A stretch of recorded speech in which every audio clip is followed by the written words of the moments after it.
গৃহকর্মী হিসেবে শুরু করেও কক্সবাজারের প্রভাবশালী ব্যবসায়ী পাওয়ার আলী অবৈধ সম্পদের খোঁজে দুদক।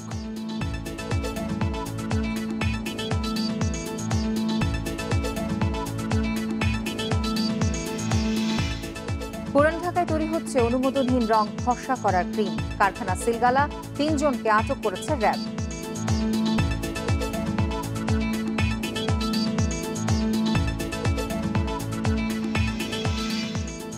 অন্তঃসত্ত্বা মা টিকা নিলেও হেপাটাইটিস বি আক্রান্ত হচ্ছে নবজাতক। ২৪ ঘন্টার মধ্যেই টিকা প্রদানের পরামর্শ।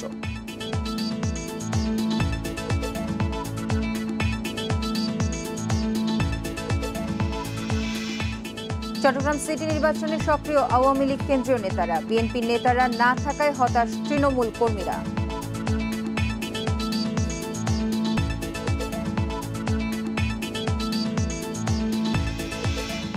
ভরা মৌসুমেও চড়া দামে চাল কিনছেন ভোক্তারা। বড় আড়ত ও মিলে নজরদারি সহ 7টি সুপারিশ গবেষকদের।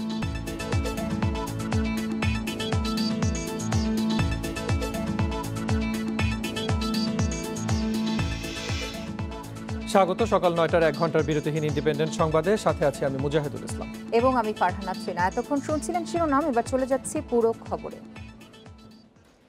কক্সবাজার চেম্বারের ভাইস প্রেসিডেন্ট আলোচিত ব্যবসায়ী সৈয়দ মোহাম্মদ আলী ওরফে পাওয়ার আলীর অবৈধ সম্পদ অর্জনের অনুসন্ধানে নেমেছে দুর্নীতি দমন কমিশন দুদক। প্রাথমিক আলোচনা শেষে দুদক তার সম্পদের বৈধ উৎস খুঁজে না পেয়ে অনুসন্ধান শুরু করেছে। সৈয়দ মোহাম্মদ আলী কক্সবাজার চেম্বার অফ কমার্সের ভাইস প্রেসিডেন্ট।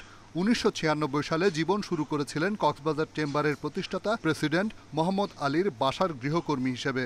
কাজের দক্ষতা দেখে কিছুদিনের মধ্যে তাকে কক্সবাজার চেম্বারের পিয়ন হিসেবে নিয়োগ দেন মোহাম্মদ আলী। পিয়নের চাকরি পেয়েই শুরু হয় সৈয়দ মোহাম্মদ আলীর উত্থান। প্রশাসনের কর্তা ব্যক্তিদের নাম ব্যবহার করে শুরু হয় চাঁদাবাজি আর তদবির বাণিজ্য। এমনকি ভয় দেখিয়ে তার নিজের নিয়োগকর্তা মোহাম্মদ আলীর কাছ থেকে বাগিয়ে নেন কক্সবাজার চেম্বার অফ কমার্সের ভাইস প্রেসিডেন্টের পদটিও। এছাড়া বয়োবৃদ্ধ নিয়োগকর্তা মোহাম্মদ আলীর বসত বাড়ি ও ব্যবসা প্রতিষ্ঠানও দখলের অভিযোগ রয়েছে তার বিরুদ্ধে। আমি নিজের বিভিন্ন কাজ নিয়ে ব্যস্ত থাকতাম চেম্বারের, সেই হিসাবে সুযোগটা দিয়েছি। আমার দায়িত্ব কিভাবে করছে না করছে এগুলো খোঁজ খবর নিতে পারিনি আমি। একটি পোল্ট্রি ফার্ম, ডেইরি আর ইটের ভাটার সন্ধান পেয়েছে দুদক। কিন্তু সৈয়দ আলী কি করে এইসব প্রতিষ্ঠানের অর্থলগ্নি করেছে তা জানা যায়নি।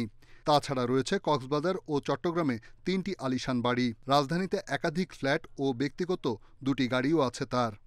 বিভিন্নভাবে অপরাধমূলক কর্মকাণ্ডের সঙ্গে জড়িত হয়ে এখন প্রচুর বিত্ত বৈভবের মালিক হয়েছে। আমরা এই অভিযোগে অনুসন্ধানের সিদ্ধান্ত নিয়েছি। আমরা অচিরেই একজন অনুসন্ধানকারী নিয়োগ করব। এ বিষয়ে সৈয়দ মোহাম্মদ আলীর সাথে যোগাযোগ করা হলে তিনি জানান তার বিরুদ্ধে ওঠা অভিযোগ সত্য নয়। এগুলি সব আমার বিরুদ্ধে বিশাল একটা ষড়যন্ত্র। আমি বলার কোনো ভাষা নেই। এদেরকে প্রমাণ করতে বলেন, হাজার হাজার কোটি টাকা প্রমাণ করতে একটা থাকবে না। এটা তো এরকম বাংলাদেশের ভিতরে থাকবে অথবা যে কোনো একটা জায়গায় থাকবে। গোয়েন্দা সূত্র জানায় বিভিন্ন সময় সৈয়দ মোহাম্মদ আলীর বিরুদ্ধে দুদক সহ বিভিন্ন সংস্থায় অর্ধশত অভিযোগ এসেছে। রিশাদ হুদা, ইন্ডিপেন্ডেন্ট নিউজ, ঢাকা। মাত্র ৮ম শ্রেণী পাশ করে কানাডিয়ান এনজিও কর্মকর্তা পরিচয় দিতেন রুবেল নামের এক প্রতারক। আস্থা অর্জনের জন্য ঘুরে বেড়াতেন হেলিকপ্টারে। রোববার এই প্রতারককে গ্রেপ্তারের পর এসব তথ্য জানায় পুলিশের কাউন্টার টেরোরিজম ইউনিট। গত কয়েক বছরে প্রতারণা করে তার বিরুদ্ধে কোটি কোটি টাকা হাতিয়ে নেওয়ার অভিযোগ। হেলিকপ্টারে চড়ে বিভিন্ন এলাকায় ঘুরে বেড়াতেন শরীয়তপুরের মোহাম্মদ রুবেল। সাধারণ মানুষের আস্থা অর্জনের জন্য দরিদ্র পীড়িত এলাকায় ছবি তুলতেন ড্রোন দিয়ে। নিজেকে পরিচয় দিতেন কানাডিয়ান এনজিও কর্মকর্তা বলে। এনজিও থেকে 18 কোটি টাকার প্রকল্প বাস্তবায়ন করার কথা বলে কুষ্টিয়ার খোকসা থেকে প্রায় 50 লাখ টাকা হাতে নেওয়ার অভিযোগ রুবেলের বিরুদ্ধে। ভুক্তভোগীরা জানান, দরিদ্রদের তালিকা তৈরি করে তাদের ঘর তৈরি, স্কুল নির্মাণ, নদী রক্ষা, বাঁধ নির্মাণ সহ বিভিন্ন সেবামূলক আর্থিক অনুদানের টাকার 2.5% ট্যাক্স বাবদ এই অর্থ হাতিয়ে নেন তিনি। 4 কোটি টাকার একটা চেক দেখান যে প্রথম পর্যায়ে 4 কোটি টাকার চেক আসবে, এই 4 কোটি টাকার যে ভ্যাট আসে এই ভ্যাটটা আপনারা জমা দেন। আমরা ঠিকাদারি কাজ করি, আমাদেরকে বিভিন্ন প্রলোভন দেখিয়ে জলবায়ু পরিবর্তনের কাজ দেবে বলে 17 কোটি টাকার একটা প্রকল্প দেয় আমাদেরকে, এবং দিয়ে উনি বিভিন্ন সময় বিভিন্ন লোককে বায়াস সাজায় নিয়ে যায় আমাদের সঙ্গে মিট করায়। পুলিশ বলছে কুষ্টিয়া ছাড়াও মাগুরা, খাগড়াছড়ি, টাঙ্গাইল সহ বেশ কয়েকটি জেলায় কয়েক কোটি টাকা হাতিয়ে নিয়েছে প্রতারক রুবেল। জনগণের জন্য বিশ্বাস করানোর জন্য সে ঢাকা থেকে টিম নিয়ে যায়, ড্রোন ব্যবহার করে এবং ড্রোন দিয়ে ছবি তুলে জরিপ কাজ করে এবং সেখানে স্কুল তৈরি করবে। নদী ভাঙন এলাকার বাঁধ তৈরি সহ অন্যান্য যে সুযোগ সুবিধা আছে সেগুলো তৈরি করে দিবে। এগুলা সকলই করবে যে Canadian council for international cooperation, CCIC, Canadian একটি এনজিও, ইন্টারন্যাশনাল এনজিও, তাদের মাধ্যমে। অধিকতর তদন্তের জন্য রুবেলকে রিমান্ডে নিয়েছে কাউন্টার টেররিজম ইউনিটের ট্রান্সমিশন ক্রাইম বিভাগ। Khaled Raihan, independent news, Dhaka. অনুমতি ছাড়াই পুরান ঢাকায় তৈরি হচ্ছে রং ফর্সা করার ক্রিম। অনুমোদনহীন কেমিক্যাল ও কেমিস্ট ছাড়াই চলছে উৎপাদন। ঢাকার উর্দু রোডে এমন একটি কারখানা সিলগালা করেছে র্যাবের ভ্রাম্যমাণ আদালত। কারখানা থেকে 3 জনকে আটক করা হচ্ছে। বিএসটিআই বলছে এসব ভেজাল কসমেটিক্স ত্বকের জন্য ক্ষতিকর। বিপাশা স্কিন কেয়ার স্নো তৈরির পর ভরা হচ্ছে কৌটায়। এরপর এই ক্রিম চলে যাবে পাইকারি বাজারে। ভেজাল উপকরণ দিয়ে তৈরি এই প্রসাধনী ত্বকের জন্য ক্ষতিকর বলছে ভ্রাম্যমাণ আদালত। কারখানার কর্মীরাও জানেন না এর ক্ষতিকর উপাদানের কথা। কোটা ভিত্তি আমরা ভৈরা এটা মার্কেটে সেল হয়, চক বাজার, ওইখান থেকে পাইকার হকরা নিয়ে যায়। নকল না আসলে এটা আমরা বলতে পারবো না, খালি এত জানি বিপাশা কসমেটিক। পুরান ঢাকার লালবাগে উর্দু রোডের বিপাশা কসমেটিক্স এন্টারপ্রাইজের কারখানায় তৈরি এসব প্রসাধনী। রং ফর্সা করার ক্রিম, গ্লিসারিন। অনুমোদনহীন উপকরণে তৈরি হচ্ছে এসব প্রসাধনী, যা ত্বকের জন্য ক্ষতিকর। প্রতিষ্ঠানের লাইসেন্স আছে বলে দাবি করলেও র্যাবের অভিযানের সময় তা দেখাতে পারেননি তারা। আজকের যে অভিযান, এই অভিযানে এসে আমরা অনেকগুলি লাইসেন্সের যে শর্ত আছে সেই শর্তগুলি লঙ্ঘনের অনেকগুলি আলামত আমরা এখানে পেয়েছি।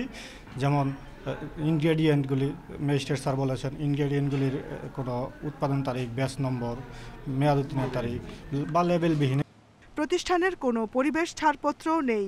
র্যাবের ম্যাজিস্ট্রেট জানান এসব প্রসাধনী ত্বকের জন্য খুবই ক্ষতিকর। তেমন বিভিন্ন লেবেলবিহীন অননুমোদিত কেমিক্যালস ইউজ করে কিন্তু এখানে আপনার স্কিন ক্রিম তৈরি করা হচ্ছে। বিপুল পরিমাণ ক্রিম কিন্তু বিভিন্ন সনাতন পদ্ধতিতে জাস্ট গরম পানির সাথে এই সকল কেমিক্যাল আইটেমগুলো মিশিয়ে এখানে যে কারিগর আছে উনি ব্যাখ্যা করেছেন যে তাদের কিন্তু কোনো কেমিস্ট নাই। প্রতিষ্ঠানের মালিক নাজিমউদ্দিন সহ 3 জনের বিরুদ্ধে মামলা করা হয়। কারখানা থেকে আটক করা হয় 3 জনকে। Jahanara Parvin, independent news, Dhaka. অন্তঃসত্ত্বা মা হেপাটাইটিস বি ভাইরাসের টিকা নেওয়ার পরও আক্রান্ত হচ্ছে নবজাতক। সংক্রমিত প্রায় 90% শিশু ভাইরাসটি বহন করে সারা জীবন। বিশ্বের শতাধিক দেশে 24 ঘন্টার মধ্যে টিকা দেয়া হলেও বাংলাদেশে দেয়া হয় জন্মের 6 সপ্তাহে। বিশেষজ্ঞরা বলছেন হেপাটাইটিস বি ভাইরাসের টিকা 24 ঘন্টার মধ্যেই প্রয়োগ করা উচিত। আক্রান্ত মায়ের মাধ্যমে নবজাতকের দেহে হেপাটাইটিস বি ভাইরাসের সংক্রমণ বেশি ঘটে। 1 বছরের মধ্যে সংক্রমিত 90% শিশুর জটিলতা দেখা দেয়, মারাও যায় অনেকে। হেপাটাইটিস বি ভাইরাস 3 ভাবে সংক্রমিত হয়: রক্তদানের সময়, অনিরাপদ যৌন সম্পর্ক এবং ভাইরাস বহনকারী অন্তঃসত্ত্বা মায়ের থেকে। চিকিৎসকরা বলছেন এই ভাইরাসটি লিভার ক্যান্সারেরও কারণ। যদি নবজাতক এফেক্টেড হয় বি ভাইরাসের, কিন্তু লাইফ লং থাকবে। একটা হেপাটাইটিস বি ভাইরাস কিন্তু বডির থেকে একবার নির্মূল হয় না, সেজন্য তার যে সে যদি থাকে তাহলে কিন্তু সারা জীবন সে সাফার করবে এবং একটা সম্ভাবনা থেকে সে কিন্তু আরেকজনের দেওয়ার সম্ভাবনা থাকে। একজন গর্ভবতী মা যদি হেপাটাইটিস বি দ্বারা আক্রান্ত থাকে তাহলে মা থেকে বাচ্চার মধ্যে সংক্রমণের সম্ভাবনা থাকে 90% ক্ষেত্রে। পৃথিবীর প্রায় 100টি দেশ, ভারত, সিঙ্গাপুর, মায়ানমার সহ অসংখ্য দেশ হেপাটাইটিস বি টিকার প্রথম ডোজ প্র্যাকটিস করছে জন্মের 24 ঘন্টার মধ্যে। চিকিৎসকরা বলছেন 42তম দিনে নবজাতককে হেপাটাইটিস বি টিকা দেয়া হলে তা নবজাতকের দেহে কার্যকর হয় না। এজন্য জন্মের 24 ঘন্টার মধ্যে এই টিকা দেওয়ার পরামর্শ। আমাদের যে মেইন ট্রান্সমিশনটা হয়, যে মাদার টু চাইল্ড ট্রান্সমিশন, কিন্তু আমরা প্রিভেন্ট করতে পারছি না। যদি মায়ের হেপাটাইটিস বি ভাইরাস ইনফেকশন থাকে, তাহলে আপনার বাচ্চাকে যদি আমরা জন্মের সাথে সাথে জন্মের পরে 24 ঘন্টার ভিতরে যদি ভ্যাকসিন না দিই, তাহলে কিন্তু আমরা এই ট্রান্সমিশনটা প্রিভেন্ট করতে পারবো না। অবশ্যই আমাদের ইপিআই শিডিউলটা এই হেপাটাইটিস বির ক্ষেত্রে একটু চেঞ্জ করতেই হবে। দেশের 1 কোটিরও বেশি মানুষ হেপাটাইটিস বি ভাইরাসে আক্রান্ত, অথচ 90% জানেন না তারা এই ভাইরাসটি বহন করছেন। Buddhadeb Kundu, independent news, Dhaka. আপনারা দেখছেন বিরতিহীন সংবাদ। সংবাদে আরো যা থাকছে। মানিকগঞ্জে বেক্সিমকো গ্রুপের নাম করে মানুষকে ঠকাচ্ছে ভুয়া প্রতিষ্ঠান, গ্রেপ্তারে অভিযান চালাচ্ছে পুলিশ।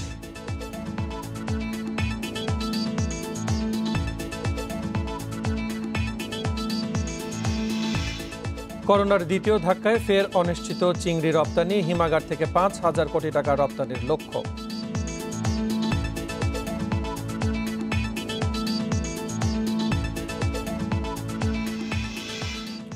চট্টগ্রাম সিটি কর্পোরেশন নির্বাচনে আওয়ামী লীগ মনোনীত প্রার্থীর পক্ষে কেন্দ্রীয় নেতারা নানা কৌশলে নির্বাচনী কর্মকাণ্ডে অংশ নিলেও বিএনপির মেয়র প্রার্থীর পক্ষে কেন্দ্রীয় নেতাদের অংশগ্রহণ নামে মাত্র। কেন্দ্রীয় নেতাদের এ ধরনের ভূমিকায় হতাশ তৃণমূল কর্মীরা। তবে প্রচারের শেষ মুহূর্তে সোমবার প্রথমবার দলীয় প্রার্থীর পক্ষে মাঠে দেখা গেছে বিএনপির এক কেন্দ্রীয় নেতাকে। নিয়ম অনুযায়ী স্থানীয় সরকার নির্বাচনে সংসদ সদস্য, মন্ত্রী, প্রতিমন্ত্রী বা সরকারের দায়িত্বপ্রাপ্ত কেউ নিজ দলের প্রার্থীর পক্ষে প্রচারে অংশ নিতে পারবেন না। যে কারণে নির্বাচনের মাঠে আওয়ামী লীগের প্রার্থীর পক্ষে সরাসরি মাঠে নেই কেন্দ্রীয় নেতারা।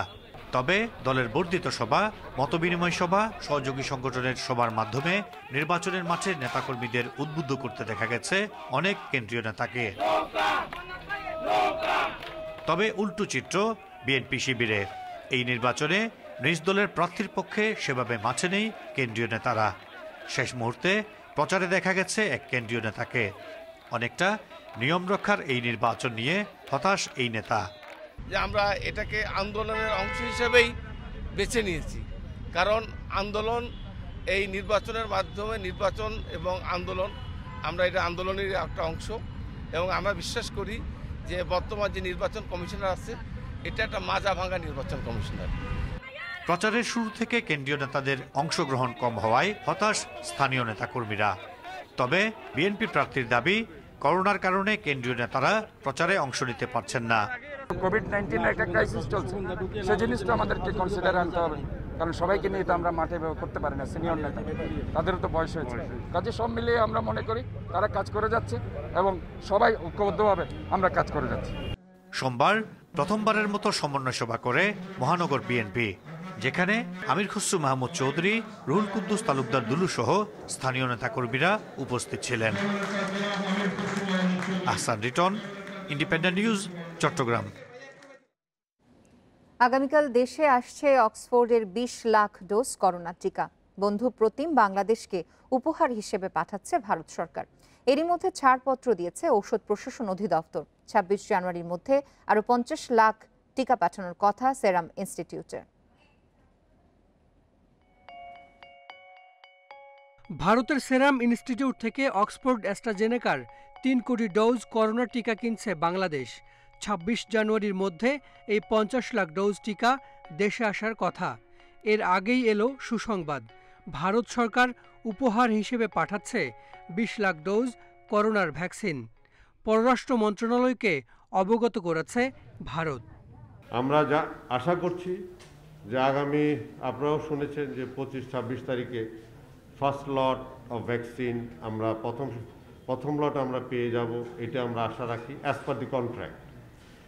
এবং আমাদেরকে ভারত সরকারও কিছু ভ্যাকসিন আমাদেরকে উপহার স্বরূপ দিবে।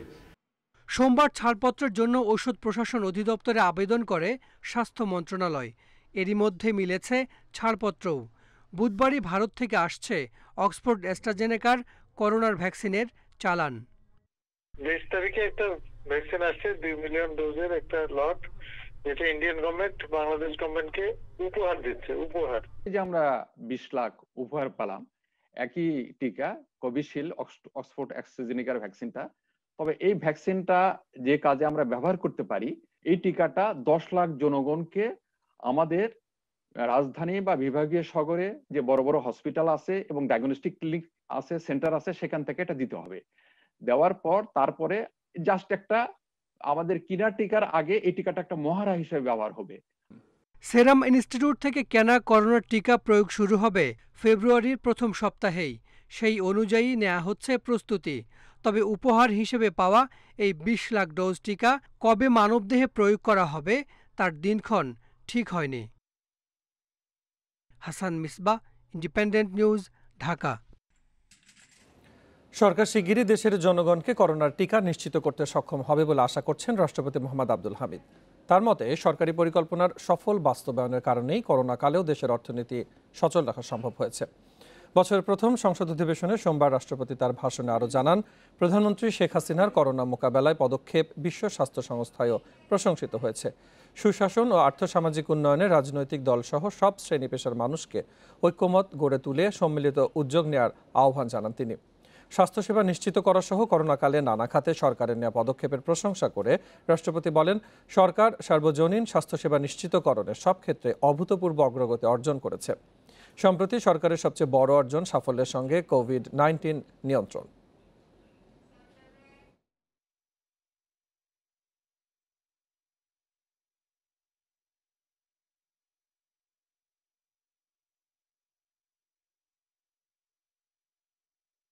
সরকার সার্বজনীন স্বাস্থ্যসেবা নিশ্চিতকরণে সব ক্ষেত্রেই অভূতপূর্ব অগ্রগতি অর্জন করেছে। সম্প্রতি সরকারের সবচেয়ে বড় অর্জন হল সাফল্যের সাথে কোভিড-19 নিয়ন্ত্রণ। কোভিড-19 মহামারী মোকাবেলায় বেক্সিমকো ফার্মাসিউটিক্যালস লিমিটেড এবং ভারতের serum institute of life sciences private লিমিটেডের সাথে 3 কোটি ডোজ ভ্যাকসিন সরাসরি ক্রয়ের প্রক্রিয়া চূড়ান্ত করা হয়েছে। এর ধারাবাহিকতায় সিএমএসডি মাধ্যমে জরুরি ভিত্তিতে ভ্যাকসিন ক্রয় বাবদ 60 মিলিয়ন মার্কিন ডলার ভারতীয় প্রতিষ্ঠানের অনুকূলে প্রদান করা হয়। আমি আশা করছি সরকার খুব শীঘ্রই দেশের জনগণকে কোভিড-19 টিকা প্রদান করতে পারবে। চাহিদার চেয়ে বেশি উৎপাদন করেও বাজার নিয়ন্ত্রণে রাখতে পারছে না সরকার। ফলে ভরা মৌসুমেও চড়া দামে চাল কিনছে ভোক্তা। এজন্য সরকারের হাতে মজুদ কমে যাওয়া সহ 9টি কারণ উঠে এসেছে একটি গবেষণায়। অবস্থার উত্তরণে বড় আড়ত ও মিলে নজরদারির পাশাপাশি 7টি সুপারিশও করা হচ্ছে। করোনা, আমপান সহ নানা দুর্যোগ মাথায় নিয়ে গত বছর 3 কোটি 87 লাখ টন চাল উৎপাদন করে কৃষক, যা চাহিদার চেয়ে 30 লাখ টন বেশি। গবেষণা বলছে গত 3 বছর ধরেই চাহিদার চেয়ে বেশি চাল উৎপাদন হয়েছে, পাশাপাশি আমদানিও হয়। তারপরও গত অক্টোবরে বোরো চালের দাম নতুন রেকর্ডে পৌঁছায়। অর্থনীতির সাধারণ নিয়ম, চাহিদার চেয়ে সরবরাহ বেশি হলে দাম কমে, কিন্তু চালের বাজারে এ নিয়ম চলে না কেন? গত 3 বছরের তথ্য বিশ্লেষণ করে দেখা গেছে, যখনই দুর্যোগ এসেছে তখনই বেড়েছে দাম, আর এতে অনুঘটক হিসেবে কাজ করেছে সরকারের খালি গুদাম। গবেষণা বলছে গত 2 যুগের মধ্যে সরকার সবচেয়ে কম ধান চাল সংগ্রহ করেছে 2019-20 সালে, ফলে কমেছে মজুদও। উৎপাদনের সঙ্গে সঙ্গে আমাদের ভোগের চাহিদা কতটুকু সেইটাও আমাদের জানা দরকার, এবং যদি কোনো ঘাটতি থাকে তাহলে কি পরিমাণে আমাদেরকে আমদানি করতে হবে সেই সম্পর্কেও সবাইকে অবহিত রাখা দরকার। কিন্তু অনেক সময়ই এই ক্ষেত্রে আমাদের গরমিল থাকে, এবং এই গরমিলটা আমাদেরকে নিরসন করতে হবে, যাতে করে জাতি সঠিকভাবে তার উৎপাদন কৌশল এবং আমদানির প্রয়োজন হলে আমদানি কৌশল গ্রহণ করতে পারে। গবেষকদের বিশ্লেষণ, সিন্ডিকেট, তথ্যের অভাব, আমদানির সিদ্ধান্ত বাস্তবায়নে দেরি, মজুদ প্রবণতা, মৌসুমি ব্যবসায়ীদের দৌরাত্ম্য, মিলারদের রাজনৈতিক প্রভাব সহ 9 কারণে অস্থির হয় বাজার। তবে চালের দাম বৃদ্ধিকে স্বাভাবিক হিসেবেই দেখছে সরকার। আমাদের সিচুয়েশন যেটি, এটি আনইউজুয়াল না। এই করোনার মহামারীর প্রেক্ষাপটে যে বৃদ্ধিটা আন্তর্জাতিক বাজারেও কিন্তু বেড়েছে। প্রতি বছরই আমাদের এরকম হয়ে থাকে, বরং আমরা অনেক সময় মাথায় হাত দেই যে কৃষক দাম পাচ্ছে না। এবছর কৃষকরা কিন্তু খুবই হ্যাপি। অর্থনীতিবিদদের মতে বাজার নিয়ন্ত্রণে রাখতে হলে ধান চাল সংগ্রহ পদ্ধতি আধুনিক করে সরকারের মজুদ বাড়াতে হবে, নজরদারি করতে হবে চালকল ও গুদামে। Ruhul Amin, independent news, Dhaka. নদীর জায়গা ব্যক্তির নামে রেকর্ড করে নির্মাণ করা হয়েছে বাড়ি, মালিকরাও নিয়মিত দিচ্ছেন খাজনা। তাহলে কিভাবে এসব সম্পত্তি খাস হলো, সে প্রশ্ন তাদের। আর বিআইডব্লিউটিএ বলছে পুরনো সীমানা পিলারে আপত্তি ছিল তাদের, তাই যৌথ জরিপ অনুযায়ী বেদখল জমি উদ্ধার করছেন তারা। সোমবারের উচ্ছেদ অভিযানে উদ্ধার করা হয়েছে 2 একর তীরভূমি। উচ্ছেদ করা হয়েছে 5টি দোতলা ভবন সহ ছোট বড় 98টি স্থাপনা। কামরাঙ্গীরচরের মুসলিমবাগের বাগচানখা মৌজা এই এলাকায় বুড়িগঙ্গার তীর দখল করে নির্মাণ হয়েছে 5তলা এ ভবনটি, যার সবটুকুই নদীর তীরভূমি। তাই অভিযানের খবর পেয়ে নিজ দায়িত্বে ভাঙছেন স্থাপনা। বাড়ি ছেড়ে চলে যাচ্ছেন ভাড়াটিয়ারাও। বাড়িটির মালিকের দাবি, নদীর সীমানা পিলারের বাইরে বাড়ি বানিয়েছেন তিনি। সিটি কর্পোরেশনের হোল্ডিং ট্যাক্সও দিচ্ছেন নিয়মিত। আবার যখন ভাঙাচুরি করে তখন আমরা জায়গা ছাড়ি, তারপর বিবাদ নির্মাণ হয়, বিবাদ নির্মাণের পর রাস্তা নির্মাণ হয়, রাস্তা নির্মাণের পর গাছ লাগানো হয়, গাছ লাগানোর পর এই খুঁটি সীমানা নির্ধারণ করা হয় যে এই পর্যন্ত বিআইডব্লিউটির জায়গা। এলাকার 64 নম্বর পিলার থেকে 79 নম্বর পিলার পর্যন্ত অন্তত 100টিরও বেশি 3তলা ও দোতলা ভবন রয়েছে। বাড়ি মালিকদের প্রশ্ন, খাজনা ট্যাক্স দেওয়ার পরও কিভাবে জমি খাস হয়। যদি এই সামনে যে সময় আমরা জমি কিনছি এই সময় যদি কইতো এই জায়গা বিক্রি হইব না, এই জায়গা কোনো দলিল হইব না, আমরা যাইতাম গা। আমরা এই বাপের জায়গা আমরা ভাই বোন ভাগ করে থাকি, আমরা 5 ভাই বোন, আমরা এই জায়গায় একটু একটু করে ভাগ করে থাকি। এখন যদি সরকার নিয়ে যায় তাহলে আমাদের থাকার স্থান দেব। আমরা পরে জানি যে এই পিলার স্তরি শেষ সীমানা, এই কারণে আমরা এই বাবা এই ভিক্ষাই করে বাজারে উঠাইছি বাজার, আমার তো কোনো জায়গা নেই বাজার। বিআইডব্লিউটিএ বলছে পুরনো সীমানা পিলারে তাদের আপত্তি ছিল, তাই যৌথ জরিপের মাধ্যমে ঠিক করা হয়েছে নতুন সীমানা। সে অনুযায়ী বেদখল জমি উদ্ধার করছে তারা। নদীর সম্পত্তি হলো 1 নং খাসখাতিয়ান, এটা সরকার মালিক। এটা যে ডিপার্টমেন্ট ব্যক্তিগতভাবে রেকর্ড করে ট্যাক্স নেয় তাদের সাথে আপনারা এই প্রশ্ন করেন। বিআইডব্লিউ তো কাউকে জমি দেয় না, ট্যাক্সও নেয় না, রেকর্ডও করে না। উদ্ধার করা ভূমি আবারও বেদখল হওয়া ঠেকাতে বেষ্টনী দিয়ে বনায়ন করার পরিকল্পনা নিয়েছে বিআইডব্লিউটিএ। আল আমিন হোসেন, ইন্ডিপেন্ডেন্ট নিউজ, ঢাকা। দখল দূষণে বেহাল মোহাম্মদপুর আদাপরের রামচন্দ্রপুর খাল। সিএস রেকর্ড অনুযায়ী 3 কিলোমিটার খাল থাকার কথা থাকলেও আছে 2 কিলোমিটার। কারা দখল করেছে সেটা খুঁজে বের করছে সিটি কর্পোরেশন, এরপর চালাবে উচ্ছেদ অভিযান। বিশেষজ্ঞরা বলছেন খাল বাঁচাতে হলে শুধু দখল মুক্ত করলেই চলবে না, পয় নিষ্কাশনও বন্ধ করতে হবে। মোহাম্মদপুর আদাবর হয়ে রামচন্দ্রপুর খাল মিশেছে কল্যাণপুর খালের সাথে। খালের বিভিন্ন অংশ দখল করে গড়ে তোলা হয়েছে পাকা আধা পাকা স্থাপনা। খালের 2 পাশে থাকা দোকান বা বাজার থেকে নিয়মিত ময়লা ফেলা হচ্ছে, আর খাল পাড়ের বাসাবাড়ির জানালা দিয়ে ময়লা ফেলার ঘটনা ঘটছে অহরহ। 2000 সালে যখন আমরা এখানে আসি তখন এই খালের যেই অবস্থা ছিল সেটা এখন আর নাই। কিছু কিছু আছে ভরট করে লাইছে এই নিচে দিয়া, এখন এভাবেই আছে আর কি। নির্দিষ্ট জায়গায় ময়লা না ফেলাইয়া খালের মধ্যে ময়লা ফেলার জন্য খালটা পুরো ভরাট হইতেছে, খালটা নোংরা হচ্ছে, মশামাছি হচ্ছে। River and delta research center আরডিআরসির জরিপ বলছে দখলের কারণে খালটির দৈর্ঘ্য কমে গেছে 1/3। খাল থেকে পয় নিষ্কাশন ব্যবস্থা সরানোরও পরামর্শ তাদের। 2 কিলোমিটার বর্তমানে আছে, দ্যাট মিন্স 1 কিলোমিটার নাই। এটা হচ্ছে একটি মানে লেন্থের জায়গা থেকে, উইথের জায়গা থেকে। উত্তর সিটি কর্পোরেশন বলছে খাল উদ্ধারের কাজ শুরু হয়েছে, দ্রুতই অবৈধ স্থাপনা উচ্ছেদ করা হবে। সিটি কর্পোরেশনের সার্ভেয়ার, ঢাকা ওয়াসা কর্তৃপক্ষের সার্ভেয়ার একত্রে সমন্বিতভাবে মাপযোগ করে খালের প্রকৃত দৈর্ঘ্যপ্রস্থ নির্ণয় করবেন। রামচন্দ্রপুর খাল উদ্ধারের পর চারিদিকে নির্মাণ করা হবে ওয়াকওয়ে, দৃষ্টিনন্দন করা হবে খালটিকে। বন ইবনে কামাল, ইন্ডিপেন্ডেন্ট নিউজ, ঢাকা। মানিকগঞ্জে বেক্সিমকো গ্রুপের নাম ব্যবহার করে সাধারণ মানুষের কাছ থেকে টাকা হাতিয়ে নিয়েছে একটি ভুয়া প্রতিষ্ঠান। স্বল্প সুদে ঋণ দেওয়ার প্রলোভন দেখিয়ে আমানত নিয়ে লাপাত্তা ব্যবসায়ী সঞ্চয় সমিতি বেক্সিমকো গ্রুপ নামধারী ওই প্রতিষ্ঠানের পরিচালক জাহাঙ্গীর হোসেন। পুলিশ বলছে তাকে ধরার চেষ্টা চলছে।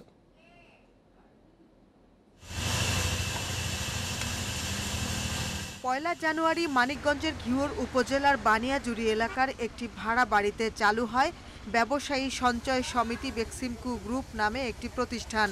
ভুয়া প্রতিষ্ঠানটি মানুষের বিশ্বাস অর্জনে ব্যবহার করে বেক্সিমকো গ্রুপের নাম। স্বল্প সুদে ঋণের প্রলোভন দেখিয়ে অল্প কয়েকদিনের মধ্যে শতাধিক নারী পুরুষকে বানানো হয় সমিতির সদস্য। জামানত হিসেবে 10,000 থেকে 30,000 টাকা করে নেওয়া হয় তাদের কাছ থেকে। 15 জানুয়ারি আনুষ্ঠানিক উদ্বোধন করার কথা থাকলেও তার আগেই অফিসে তালা ঝুলিয়ে লাপাত্তা সমিতির পরিচালক জাহাঙ্গীর হোসেন। ভুক্তভোগীদের তথ্য অনুযায়ী প্রতারণা করে প্রায় 15 লাখ টাকা হাতিয়ে নিয়েছেন তিনি।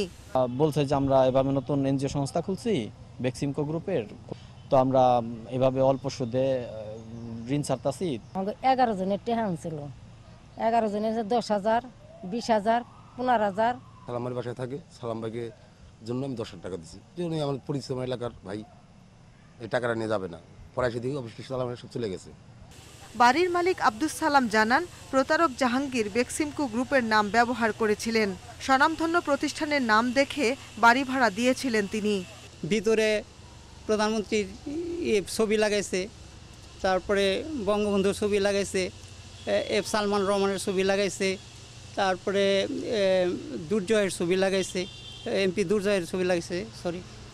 তো এগুলো দেখে সেরা আমার তাদের প্রতি একটা অগাধ বিশ্বাস জন্মে। জেলা সমবায় কার্যালয় বলছে, প্রতিষ্ঠানটির সাইনবোর্ডে ব্যবহার করা নিবন্ধন নম্বরটিও ভুয়া। যেহেতু এখানে কোনো সমবায় সমিতির নাম নাই, সুতরাং এই সমিতি আমাদের সমবায় থেকে রেজিস্ট্রেশন করা হয়নি। অন্যান্য কোথাও থেকে যদি নিয়ে থাকতো তার তারিখটা থাকতো, সেখানে তারিখও নেই।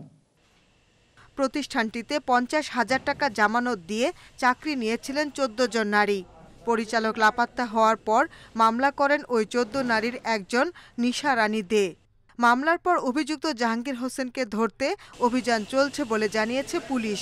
আমাদের কাছে প্রাথমিক পর্যায়ে মনে হচ্ছে এটা প্রতারক গ্রুপ এবং আমরা কাজ শুরু করেছি। ইনশাল্লাহ আমরা তাদেরকে ধরতেও সক্ষম হব এবং আইনগত ব্যবস্থা গ্রহণ করব। কর্মী হিসেবে যারা স্থানীয়দের কাছ থেকে আমানত সংগ্রহ করে জাহাঙ্গীর হোসেনকে দিয়েছেন, এখন বিপাকে তারাও। Independent news desk. করোনার প্রথম ধাপের প্রভাবে লোকসান গুনেছেন খুলনা অঞ্চলের চিংড়ি রপ্তানিকারকরা। এ সময় ক্রয়াদেশ বাতিল হয়েছে 462 কোটি টাকার।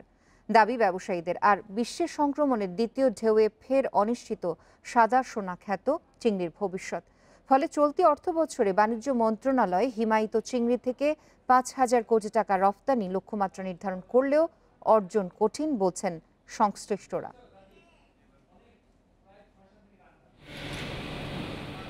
বাংলাদেশ থেকে রপ্তানি হওয়া হিমায়িত চিংড়ির 85 ভাগই যায় ইউরোপে, বাকি 15 ভাগ যুক্তরাষ্ট্র সহ বিশ্বের অন্যান্য দেশে। তবে এসব দেশে করোনা ভাইরাসের দ্বিতীয় ঢেউয়ের কারণে আরও কমেছে হিমায়িত চিংড়ি রপ্তানি। ফলে আর্থিক মন্দায় পড়েছে দেশের অন্যতম রপ্তানি পণ্যের এই খাত। আমরা আশঙ্কা করছি চলতি অর্থ বছরেও চিংড়ি রপ্তানি কম হতে পারে। বিশেষ করে যাও কম বেশি হচ্ছে, সেখানেও আমাদের এক্সপোর্টাররা, রপ্তানিকারকরা ঠিকমতো দাম পাচ্ছেন না। 2020-21 অর্থ বছরের প্রথম 6 মাসে 80 ভাগ রপ্তানি আদেশ বাতিল হয়েছে। বর্তমানের মন্থর বিশ্ব বাণিজ্য পরিস্থিতিতে শিগগিরই হিমায়িত চিংড়ি রপ্তানি শুরু হবে এমন সম্ভাবনাও নেই। 20 ভাগও হচ্ছে না 100 ভাগের। তো সেইটাকে মডিফাই করার জন্য আমরা নতুন নতুন বাজার খোঁজার চেষ্টা করছিলাম, কিন্তু কোভিড আবার নতুন করে ছড়ানোর কারণে সেটা থেকে আমরা অনেকখানি পিছিয়ে। অর্থ বছরের প্রথম 6 মাসে রপ্তানিকারকদের ক্রয় আদেশ বাতিল হয়েছে 462 কোটি টাকার, বলছে BFFEA। 100-100 কোটি টাকার মাছ ওখান থেকে গেছে, 362 কোটি টাকা।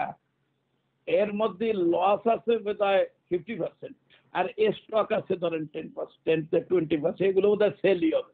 2019-20 অর্থ বছরের প্রথম 6 মাসে হিমায়িত চিংড়ি থেকে আয় হয়েছিল 1,510 কোটি টাকা। 2020-21 অর্থ বছরের প্রথম 6 মাসে এই আয় কমে দাঁড়িয়েছে 1,427 কোটি টাকায়। অভিজিৎ পাল, ইন্ডিপেন্ডেন্ট নিউজ, খুলনা। এসএসসি পরীক্ষার জন্য 26টি বিষয়ের সিলেবাস সংক্ষিপ্ত করেছে জাতীয় শিক্ষাক্রম ও পাঠ্যপুস্তক বোর্ড। সিলেবাস কমানো হয়েছে 30 ভাগ। এইচএসসি পরীক্ষার জন্য সিলেবাস কমানোর কাজও চলছে। সেই সঙ্গে ফেব্রুয়ারিতে 2 স্তরের শিক্ষার্থীদের সশরীরে ক্লাস শুরুর চিন্তা করছে শিক্ষা মন্ত্রণালয়।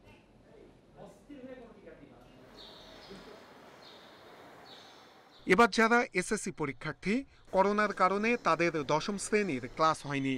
যেসব প্রতিষ্ঠানের সামর্থ্য আছে তারা অনলাইনে ক্লাস নিয়েছে। এই অবস্থায় জুন মাসে এসএসসি ও সমমানের পরীক্ষা নেয়ার পরিকল্পনা করছে শিক্ষা মন্ত্রণালয়। সেই লক্ষ্যে সিলেবাস কমানোর কাজ শুরু করে জাতীয় শিক্ষাক্রম ও পাঠ্যপুস্তক বোর্ড। শ্রেণীভিত্তিক 2 জন অভিজ্ঞ শিক্ষক এবং এনসিটিবির বিশেষজ্ঞরা মিলে এই কাজ করেন। যেসব অধ্যায় কম গুরুত্বপূর্ণ সেগুলো বাদ দেওয়া হয়েছে, অনেক বিষয়ের অধ্যায় ছোট করা হয়েছে।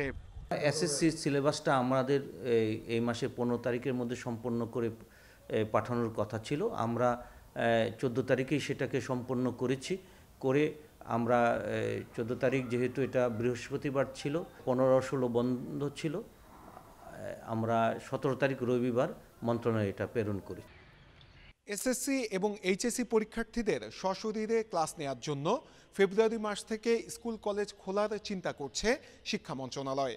শিক্ষকরা বলছেন সব ধরনের প্রস্তুতি নিয়ে রেখেছেন তারা। যখনই সিদ্ধান্ত আসবে তখনই স্বাস্থ্যবিধি মেনে একাডেমিক কার্যক্রম পরিচালনা করবেন। ফেব্রুয়ারিতে এসএসসি ও এইচএসসির ক্লাস শুরুর পরিকল্পনায় এরই মধ্যে সম্পন্ন করেছে শিক্ষা প্রতিষ্ঠানগুলো।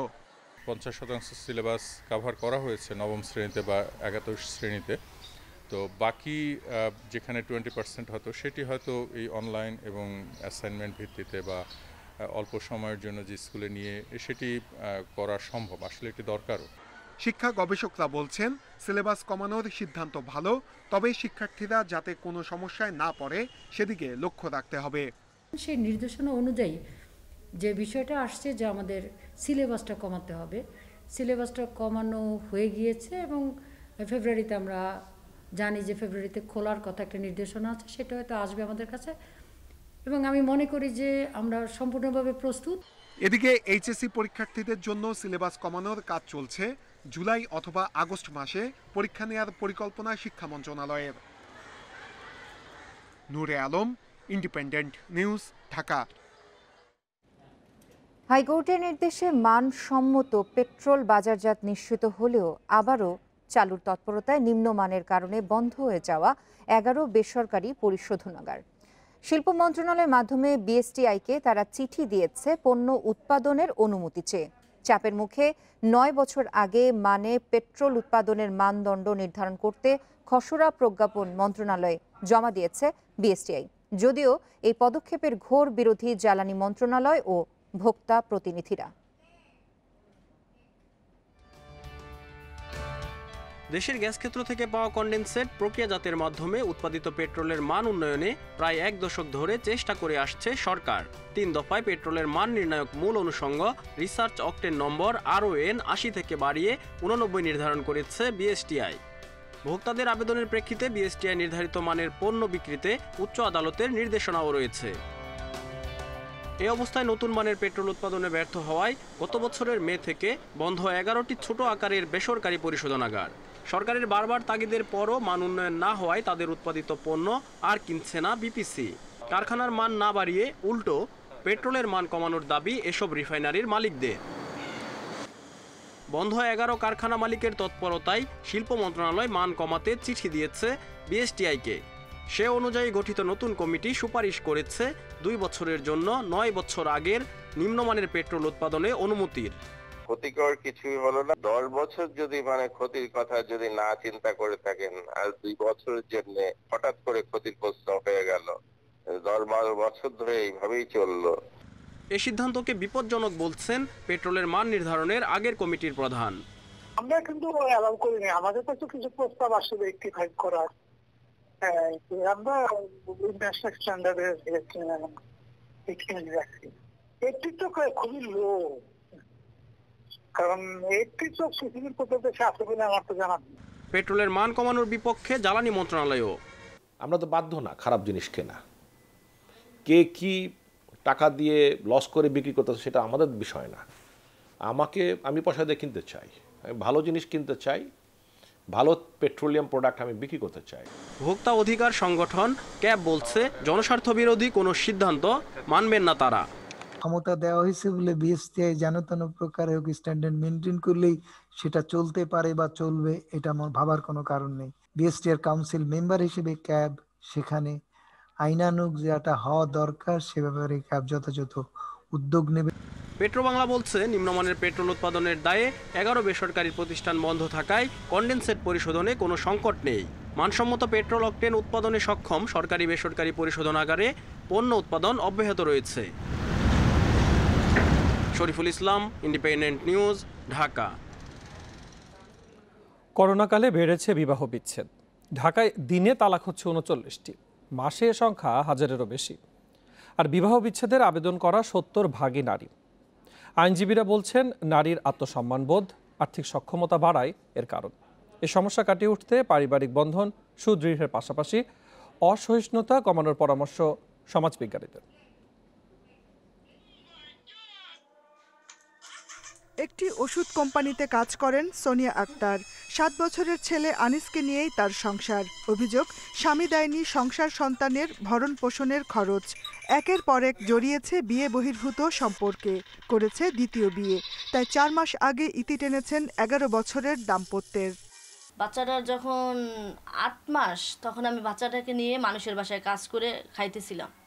তারপরে আস্তে আস্তে বাচ্চাটা বড় হলো, তারপর মনে করছি না সে শুধরে ফিরে আসবে, কিন্তু সে শুধরে আসে না, বরঞ্চ সে আরেকটা বিয়ে করছে। তারপরে তাকে আমি বাধ্য হয়ে ডিভোর্স করছি। ঢাকার 2 সিটি কর্পোরেশনের হিসাবে গত 7 বছরে বিয়ে বিচ্ছেদের প্রবণতা বেড়েছে 38%। 2018 সালের তুলনায় 19-এ 17%, আর 20-এ তা আগের বছরের চেয়ে বেড়েছে 30%।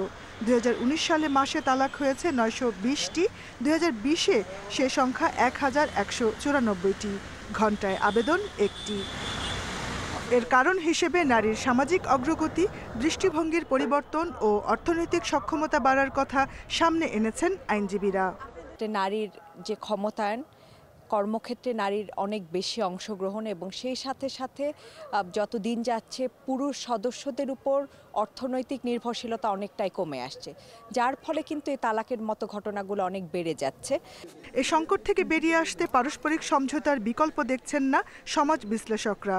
পাশাপাশি সহিষ্ণুতা বাড়ানোর পরামর্শ তাদের। স্বামী স্ত্রীর মধ্যে জেদাজেদি থাকবে, সাংস্কৃতিক ভিন্নতা থাকবে, ব্যক্তিত্বের সংঘাত, এইসব কারণে সাধারণত বিচ্ছেদ হয়। এখন উভয় যদি সহনশীল হয়, বিচক্ষণ হয়, তাহলে এটা বহুলাংশে কমে যাবে। একজন একজনকে বুঝতে হবে, আবেগ নিয়ে চললে হবে না, বিবেক দিয়ে চলতে হবে। মানসিক চাপ দাম্পত্য কলহ তৈরি করছে জানিয়ে বিশ্লেষকরা বলছেন, সহনশীলতার মধ্য দিয়ে সন্তানের ভবিষ্যতের কথা ভেবে চূড়ান্ত সিদ্ধান্ত নিতে হবে। Jahanara Parvin, independent news, Dhaka. খিলগাঁওয়ে গণধর্ষণের ঘটনায় আলামত পাওয়ার কথা জানিয়েছে পুলিশ। তবে প্রধান আসামি, নির্যাতিতার স্বামী সহ 6 আসামির কাউকেই এখন পর্যন্ত আটক করতে পারেনি আইনশৃঙ্খলা বাহিনী। জড়িতদের গ্রেপ্তারে অভিযান চলছে বলে জানিয়েছে পুলিশ।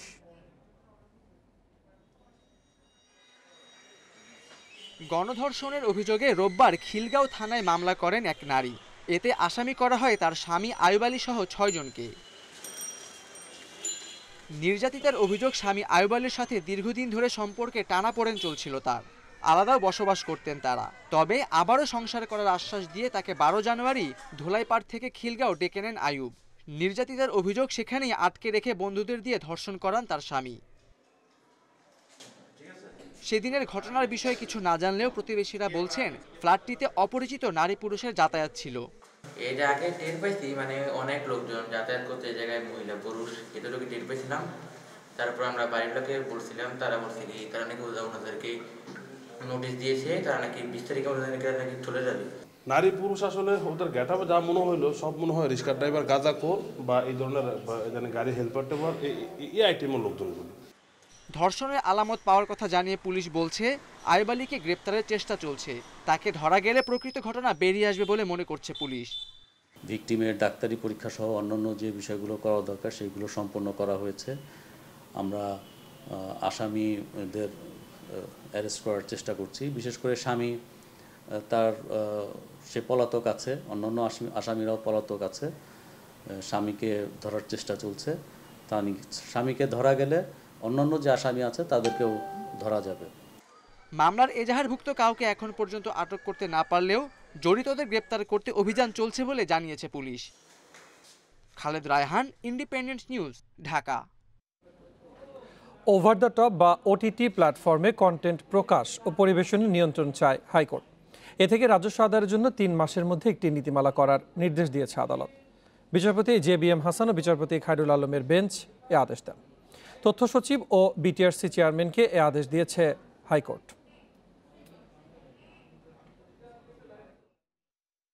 গত বছর কেবল নেটফ্লিক্সই বাংলাদেশের গ্রাহকদের কাছ থেকে 180 কোটি টাকা আয় করেছে, কিন্তু কোনো রাজস্ব পায়নি সরকার।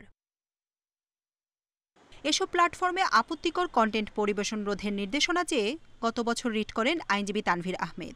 শুনানি নিয়ে বিটিআরসিকে প্রতিবেদন দেওয়ার নির্দেশ দেয় হাইকোর্ট। সোমবার দুপুরে প্রতিবেদন জমা দেওয়ার পর 3 মাসের মধ্যে একটি নীতিমালা করার নির্দেশ দেয় আদালত। বিটিআরসি চেয়ারম্যান এবং তথ্য মন্ত্রণালয়ের সচিব বরাবর যারা এই কমিটির মধ্যে আছেন তাদেরকে আগামী 3 মাসের মধ্যে এই রেগুলেশনের একটা নীতিমালা কোর্টের কাছে সাবমিট করতে বলা হয়েছে। বিটিআরসির আইনজীবী জানান, নীতিমালা করার জন্য গত জুন-জুলাইয়ে একটি কমিটি গঠন করা হয়েছে। ওটিটি প্ল্যাটফর্মগুলোকে আইনের আওতায় আনতে কাজ করছে এই কমিটি। ব্যাংকিং চ্যানেলে পেমেন্ট করে কেউ, তাহলে ওইখান থেকে অ্যাডসোর্স 20% বাংলাদেশ গভর্নমেন্ট সরাসরি ওই ব্যাংকের থ্রুতে পেয়ে যায়। সো এখানে বাংলাদেশ গভর্নমেন্ট যে ট্যাক্স ভ্যাট পাচ্ছে না, পাচ্ছে হয়তো এখন আমাদের যে একটা নীতিমালার আকারে হয়তো পাচ্ছে না, এটা হয়তো ইন্ডিভিজুয়ালি পাচ্ছে। অ্যাট দ্য সেম টাইম একটা নীতিমালা থাকলে একটা সিস্টেমের মধ্যে আসবে সব কিছু। বিদেশি প্ল্যাটফর্মের মধ্যে নেটফ্লিক্স, হইচই, আমাজন ও জি5 রয়েছে। বঙ্গ, বিন্স, বাংলাফ্লেক্স ও বায়োস্কোপ হচ্ছে দেশি ওটিটি প্ল্যাটফর্ম। কোনো ধরনের ওটিটি প্ল্যাটফর্মের সাথেই চুক্তি নেই বিটিআরসির। এই পুলিশ মেয়েটা কিন্তু খুব জান্নাতুল ফেরদাউস তানভি, ইন্ডিপেন্ডেন্ট নিউজ, ঢাকা। মার্কিন যুক্তরাষ্ট্রের ক্যাপিটল হিল 1 ঘন্টা লকডাউন থাকার পর তা প্রত্যাহার করা হচ্ছে। ক্যাপিটল হিলের বাইরে অগ্নিকাণ্ডের কারণে এই লকডাউন ঘোষণা করা হয়েছিল। রয়টার্স জানিয়েছে, জো বাইডেনের শপথ অনুষ্ঠানের রিহার্সেলে চলার সময় ক্যাপিটল হিলের কাছে অগ্নিকাণ্ড ঘটে। এ সময় আগুনের ধোঁয়া ক্যাপিটল হিলে চলে আসায় তাৎক্ষণিক লকডাউন ঘোষণা করে রিহার্সেল স্থগিত করা হয়। অগ্নিকাণ্ড নিয়ন্ত্রণে আসার পর আবার তা শুরু হয়। 20 জানুয়ারি ক্যাপিটল হিলেই শপথ নেয়ার কথা রয়েছে যুক্তরাষ্ট্রের নবনির্বাচিত প্রেসিডেন্ট জো বাইডেনের। গত 6 জানুয়ারি ক্যাপিটল হিলে ট্রাম্প সমর্থকেরা হামলা চালালে 5 জন নিহত হন। বাইডেনের শপথ অনুষ্ঠানের দিন যুক্তরাষ্ট্র জুড়ে বিভিন্ন স্থানে ট্রাম্প সমর্থকেরা হামলা চালাতে পারে বলে আশঙ্কা করা হচ্ছে।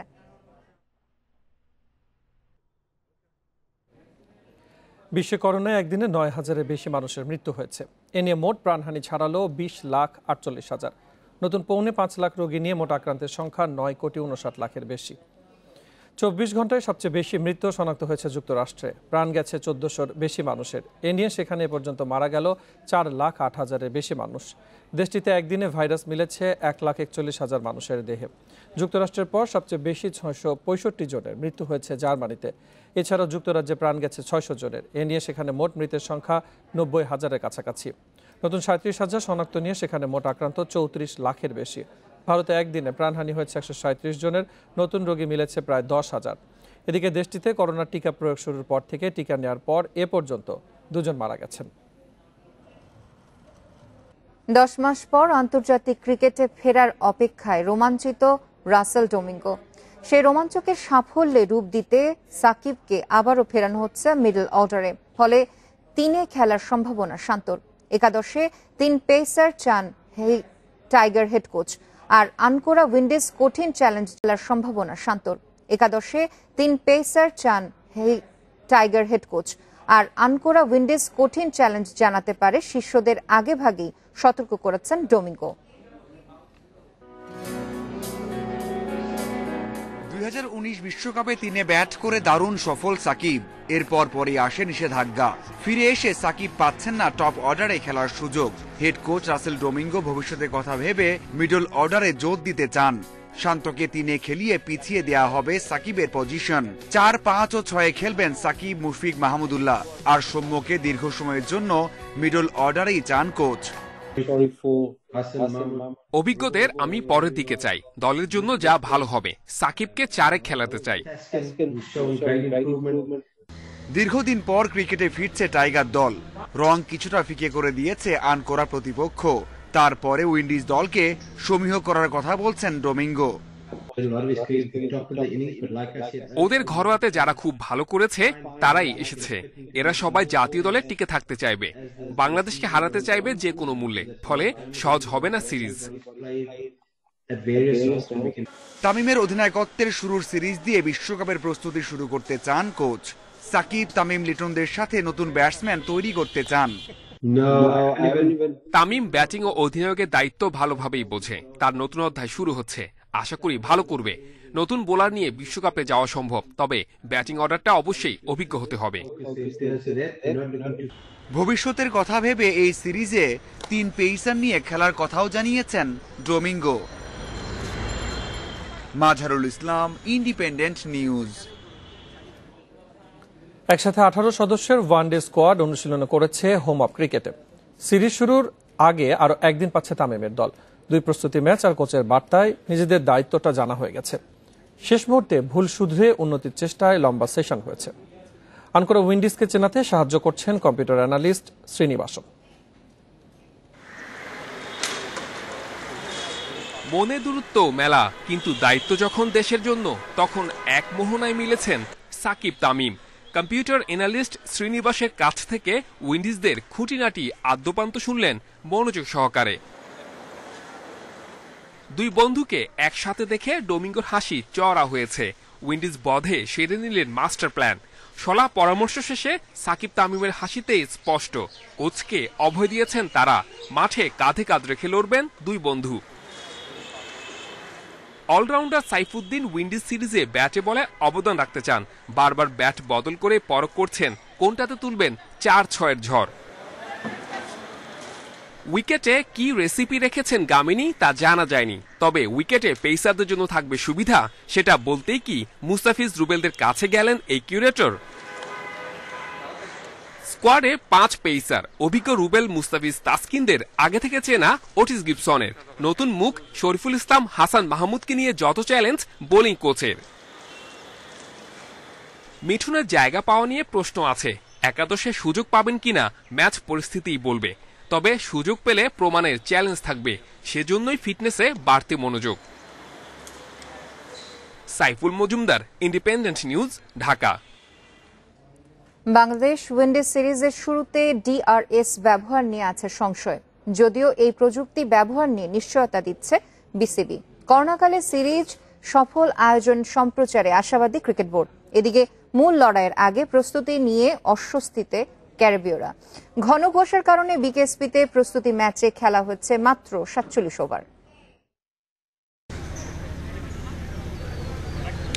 বিকেএসপিতে ঘন কুয়াশা বাদ সেধেছে উইন্ডিজের প্রস্তুতি ম্যাচে। খেলা শুরু হয় প্রায় 3 ঘন্টা পর। সময় স্বল্পতায় খেলা হয়েছে 1 ইনিংস। ব্যাটিং এর সুবিধা নিয়েছেন ওয়ানডে দলের সদস্যরা। কন্ডিশনের সঙ্গে মানিয়ে নিতে টেস্ট দলের অনেকেই হাত ঘুরিয়েছেন। 47 ওভারে 9 উইকেটে বোর্ডে উঠেছে 258 রান। জোশুয়া সিলভার 56 সর্বোচ্চ।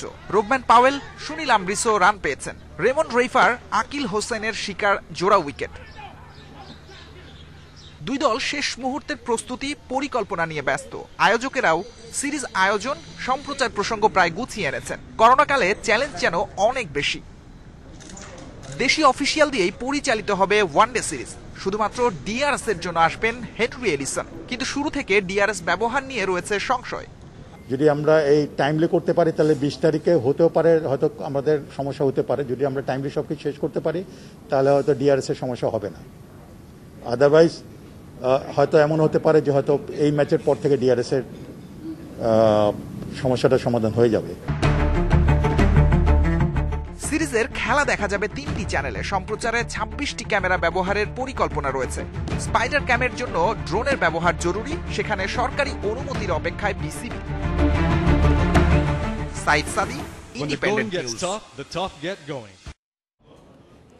এই ছিল এখনকার বিরতিহীন সংবাদে। এছাড়া ইন্ডিপেন্ডেন্ট টেলিভিশনের সব খবর বিস্তারিত জানতে চোখ রাখুন ফেসবুক, টুইটার ও ইউটিউবে। ধন্যবাদ সাথে থাকার জন্য।